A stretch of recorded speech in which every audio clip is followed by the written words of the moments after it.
kung ano yung nararamdaman ni nanay. Yun din yung nararamdaman ko.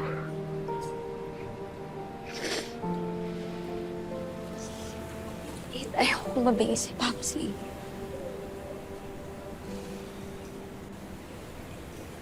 Papakatapang lang ako, pero ang hirap talaga eh. Ang sakit lang na yung ibang tao, maririnig nila yung boses ko. Napapasaya ko sila. Pero yung sarili kong tatay, hindi niya na ako maririnig.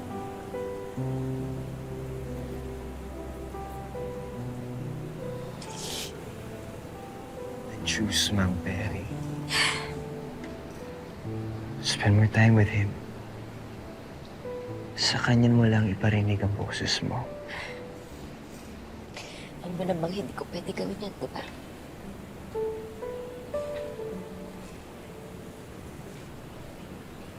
Siguro kung yung Jenny dati, yung kaharap mo ngayon, agree siya sa'yo.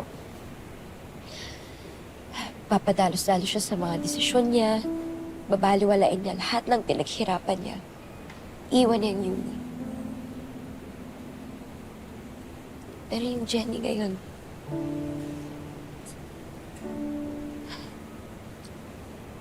hindi na lang siya basta anak eh. Leader natin siya na isang grupo na umaasa sa kanya.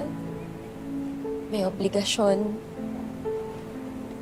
sa Yumi, sa Astra M. Hindi ko sila kayang biguin. Katulad ng hindi ko pagbigo sa pamilya ko.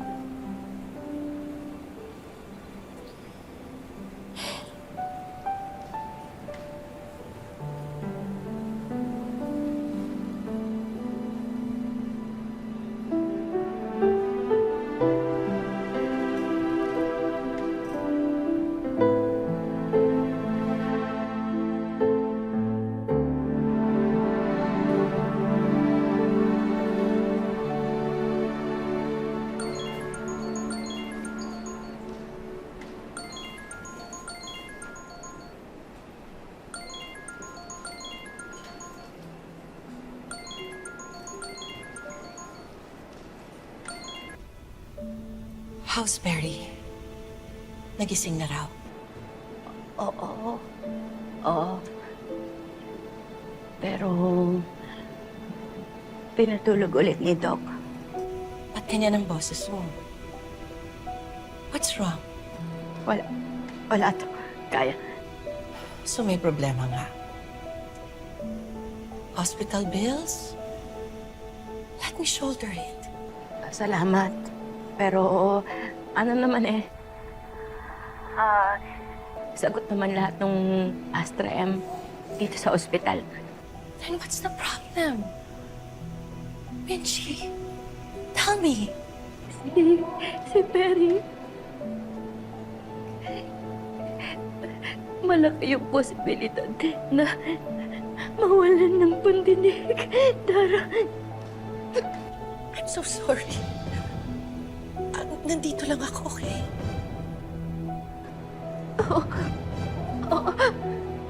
Salamat. Sige. Sige, bye-bye.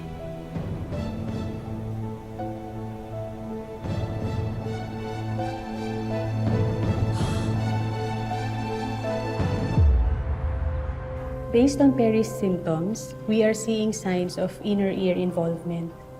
It is possible na naapektuhan yung cochlea, yung part ng ear na responsible sa pag-convert ng sound. Dok, ibig sabihin po ba nun na May damage na maaring mag-cause ng hearing loss na pwedeng mag-progress over days. Kaya kailangan natin siyang i-monitor at gamutin agad.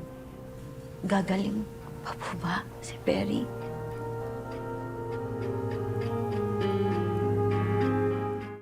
Gagaling pa po ba si Perry? May chance, pero hindi guaranteed.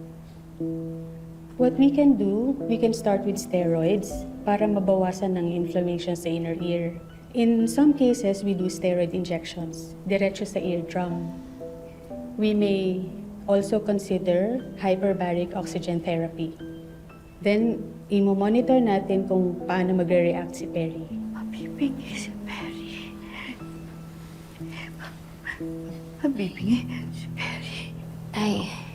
Ay, wala po kasiguraduhan yun. Pero hindi po ibig sabihin nun na wala na pong pag-asa. Umapit po tayo sa pag-asa na hindi po mamibigay si Papsi. Okay? Yung ano po, yung, ano yan, yung hearing aid. Too early to tell. Kailangan muna nating makita kung gaano kalaki yung marirecover sa hearing ni Perry.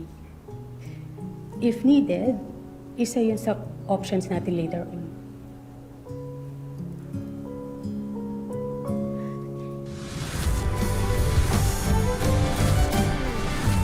Narinig ko kayo ni Perry na nagtatalo tungkol sa pagtatako niyo sa totoong pagkatao ni Jenny. Ano ba yung favorite mo na memory niyo ng daddy mo? Well, every day, may treats sa bed ko. Sometimes toys. Sweet pala ni Sir D, no? May nag-post ng video na nangyaring gulo dun sa fan meet niyo. So yung babaeng yun yung pasimuno? She looks familiar. And 1, 2, and 3, and 4, 5, 6, and 7, and 1. Hindi na kasi healthy itong nangyayari sa'yo. Nahihirapan ka na. So I decided